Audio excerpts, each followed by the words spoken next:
জল গরম করলে ফুটতে শুরু করে, আবার আগুনে হাত দিলে হাত পুড়ে যায়। কখনো কি এই সমস্ত বাক্যগুলো আপনারা ইউজ করেছেন? এই বাক্যগুলোতে দেখবেন একটা শর্ত বোঝাচ্ছে, অর্থাৎ প্রথমে একটা কাজ ঘটলে পরের কাজটা অবশ্যই ঘটছে। যেমন যদি আমরা পানিকে গরম করি বা জল গরম করি, তাহলে জলটা ফুটতে শুরু করছে এবং ফুটবেই ফুটবে। আবার আগুনে যদি হাত দেওয়া হয় তাহলে হাত অবশ্যই পুড়ে যাবে। এইরকম কিছু বাক্য শর্ত বিশেষে কিন্তু ব্যবহৃত হচ্ছে। এই রকম বাক্যগুলিকে আমরা ইংরেজিতে জিরো কন্ডিশনাল এর নিয়মে বলে থাকি। কিভাবে?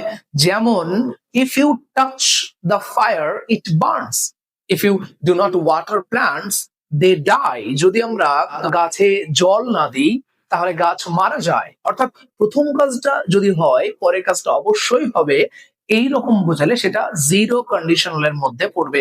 এবং জিরো কন্ডিশনাল তৈরির নিয়ম হচ্ছে ইফ, তারপরে সিম্পল প্রেজেন্ট টেন্স, এবং তারপরেও কিন্তু সিম্পল প্রেজেন্ট টেন্স হবে, উইল আসবে না। উইল আসবে কখন? যখন সেটা ফার্স্ট কন্ডিশনালে চলে যাবে। যেমন প্রথম কাজটা ঘটলে পরের কাজটা নাও ঘটতে পারে, ঘটবে এমন কোনো কথা নেই। যেমন, তুমি ডাকলেই আমি যাব। অর্থাৎ তুমি ডাকলে এমন নয় যে যাবই, হতে পারে নাও যেতে পারি, আবার অন্য কোনো কাজ থাকতে পারে। এইরকম ক্ষেত্রে কিন্তু আমরা সেটা ফার্স্ট কন্ডিশনাল রুলের মধ্যে ফেলবো। সেটা নিয়ে আমরা পরবর্তী ক্লাসে আলোচনা করব।